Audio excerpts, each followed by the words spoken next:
Hello दोस्तों, स्वागत है आप सभी का एक बार फिर से MJPRU डेली न्यूज़ में। सेकंड, फोर्थ और सिक्स सेमेस्टर के LLB, LLM और BA LLB के एग्ज़ामिनेशन फॉर्म फिल होना शुरू हो चुके हैं। तो आज हम आपको यहाँ पर एग्ज़ामिनेशन फॉर्म कैसे फिल कर सकते हैं वो आपको सिखाने वाले हैं।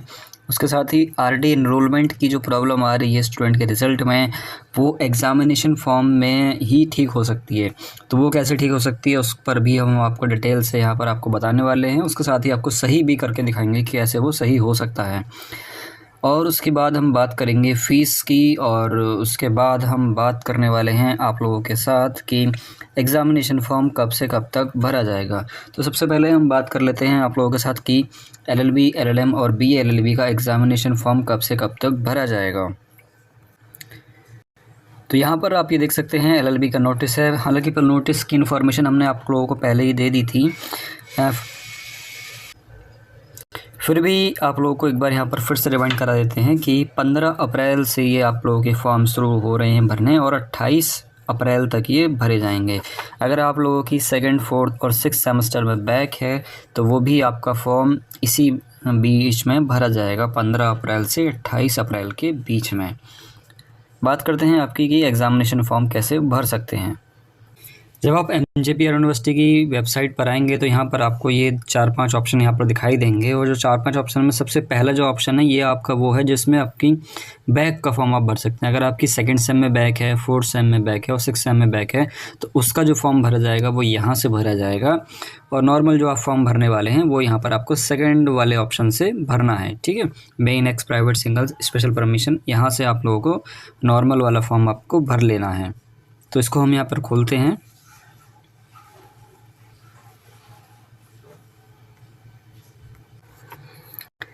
जैसे ही इसको आप यहाँ खोलेंगे तो यहाँ पर ये आप लोगों के सामने रजिस्ट्रेशन नंबर की डिमांड करने वाला है। रजिस्ट्रेशन नंबर आपका क्या होने वाला है, जो आपने फर्स्ट, थर्ड और फिफ्थ सेम में यूज़ किया है वो यहाँ पर नहीं यूज़ होगा।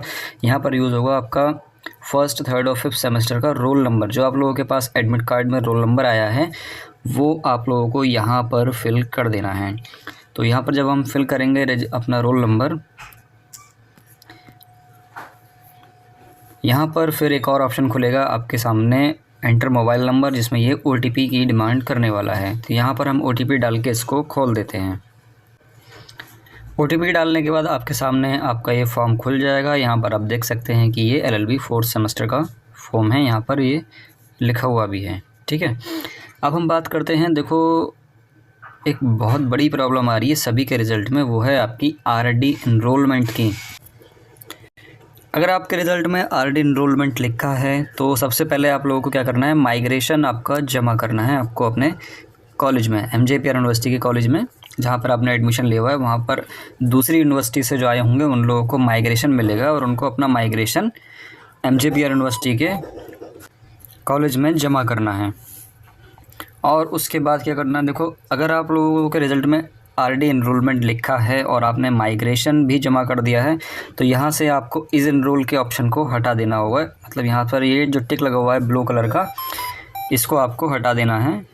ठीक है, उसके बाद आपको अपडेट पे क्लिक करके नेक्स्ट कर देना है। और अगर आप मान लीजिए कि दूसरी यूनिवर्सिटी से आए थे और आपने माइग्रेशन जमा कर दिया है किसी और कॉलेज में, किसी और कॉलेज से मतलब ये है कि मान लीजिए आप DU से आए थे और DU से जब आप यहाँ पर आए तो आपने B.Ed का फॉर्म भर लिया, और B.Ed का फॉर्म भरने के बाद आपने फिर LLB का फॉर्म भर दिया, दोनों ही ये MJPRU से किए। तो आपने जो DU से मिला माइग्रेशन है वो तो यहाँ पर जमा कर दिया होगा। ठीक है, तो यहाँ पर जब आपने जमा करा होगा तो B.Ed की मार्कशीट में ही आपको एक इनरोलमेंट नंबर आपको मिला होगा। ठीक है, तो अगर आपको इनरोलमेंट नंबर B.Ed की मार्कशीट में है ऑलरेडी, या BA की मार्कशीट में है, या BSc की मार्कशीट में है, तो यहाँ आपको इस इनरोल पर टिक करना है और यहाँ पर आपको अपना इनरोलमेंट नंबर फिल कर देना है। बहुत से स्टूडेंट क्या कर रहे हैं, अपना एडमिशन नंबर या फिर जो एंट्रेंस का जो रजिस्ट्रेशन नंबर है वो यहाँ पर आप फिल कर दे रहे हैं, तो उसी वजह से ये गलत हो रहा है, और इसी वजह से आप लोगों का RD इनरोलमेंट भी लिखा हुआ आया है। यहाँ पर आपको फ्रेश इनरोलमेंट करना है उन स्टूडेंट का जो दूसरी यूनिवर्सिटी से आए हैं और उन्होंने अपना माइग्रेशन जमा कर दिया है। तो यहाँ पर इस इनरोल पर टिक करना है, सॉरी इस इनरोल के टिक को हटा देना है, और उसके बाद फिर अपडेट पे क्लिक करना है और नेक्स्ट करना है। लेकिन अगर आप MJPR यूनिवर्सिटी के ही स्टूडेंट हैं तो ये जो कॉलम आप लोगों को दिखाई दे रहे हैं बिल्कुल सही दिखाई दे रहे हैं, इस इनरोल पर टिक करना है। और जो भी आपकी मार्कशीट में इनरोलमेंट नंबर लिखा हुआ है उसको यहाँ पर आपको लिख देना है, फिर अपडेट कर लेना है और नेक्स्ट करना है। उम्मीद करता हूँ आप लोगों को समझ में आया होगा। एक बार फिर से मैं समझा देता हूँ कि अगर आप दूसरी यूनिवर्सिटी से आए हैं, आपने माइग्रेशन जमा कर दिया है, तो यहाँ पर इस एनरोल के टिक को हटा देना है, ठीक है, और उसके बाद अपडेट पे क्लिक करना है और नेक्स्ट कर देना है। और अगर आपने इसी यूनिवर्सिटी के स्टूडेंट हैं और आपके पास इनरोलमेंट नंबर है तो इस एनरोल के पर टिक करना है और अपना इनरोलमेंट नंबर लिख देना है। एक बार और मैं बता देता हूँ आपको, यहाँ पर एक स्टूडेंट की प्रॉब्लम है कि उसके पास माइग्रेशन जमा है, इनरोलमेंट नंबर उसे मिल गया है, लेकिन फिर भी उसका आरडी इनरोलमेंट लिखा आया है। तो जब उसे फर्स्ट सेमेस्टर में एलएलबी के फर्स्ट सेमेस्टर में इनरोलमेंट नंबर मिल गया है तो उसको यहाँ पर इस एनरोल पर टिक करना है और अपना इनरोलमेंट नंबर यहाँ लिख देना है, ठीक है।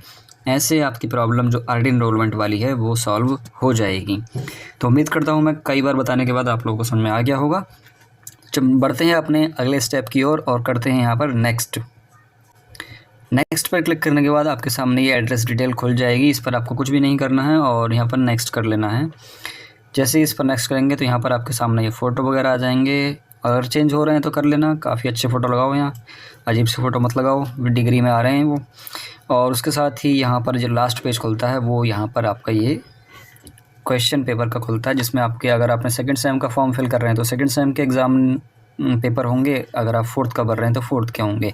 सिक्स सेमेस्टर वालों के पास यहाँ पर ऑप्शन में दिखा रहा होगा कि कुछ ऑप्शन में से 2 सेलेक्ट करने हैं, तो वो अपने कॉलेज से पता करके ही सेलेक्ट करें कि क्या उनके कॉलेज में पढ़ाया जा रहा है और क्या उनको सही लगेगा पढ़ने के लिए। उस हिसाब से भी चूज़ कर सकते हैं और कॉलेज के अकॉर्डिंग भी अपना चूज़ कर सकते हैं। जब आप यहाँ चूज़ कर लेंगे उसके बाद यहाँ वेरीफाई पेपर पे क्लिक करना है और वेरीफाई पेपर पे क्लिक करने के बाद आप लोगों की फ़ीस यहाँ पर दिखाई दे जाएगी। अगर सेकंड सेम की फ़ीस की मैं बात करूँ तो 1250 रुपये जाने वाली है। फोर्थ सेम की फ़ीस की बात करें तो हम 1450 रुपये के समथिंग जाएगी और इतनी ही लगभग 6 सेमेस्टर की जाएगी, ठीक है। तो ये थी आपकी एग्ज़ामिनेशन फॉर्म भरने की प्रोसेस। बाकी फिर मिलते हैं नेक्स्ट किसी इन्फॉर्मेटिव वीडियो में। और अगर कोई सवाल आपका रह गया हो मेरे बताने से, आरडी इनरोलमेंट की प्रॉब्लम ना आपको समझ में आई हो, तो वीडियो में कमेंट करके आप हमसे पूछ सकते हैं। वैसे उम्मीद करता हूँ कि इतनी बार समझाने के बाद आप लोगों के समझ में ज़रूर आया होगा। तो चलिए फिर मिलते हैं नेक्स्ट किसी इन्फॉर्मेटिव वीडियो में। अगर आपको एलएलबी, एलएलएम और पीए एलएलबी के नोट्स चाहिए, हिंदी और इंग्लिश में पुराने क्वेश्चन पेपर चाहिए, अदर गाइडेंस चाहिए या लॉ से रिलेटेड न्यूज़ चाहिए, तो फ्री ऑफ कॉस्ट हम आप लोगों को यहाँ पर प्रोवाइड कराते हैं। हमारे ग्रुप का नाम है MJPRU लॉ, टेलीग्राम में ये ग्रुप है। आप MJPRU लॉ टेलीग्राम में सर्च करके ज्वाइन कर सकते हैं।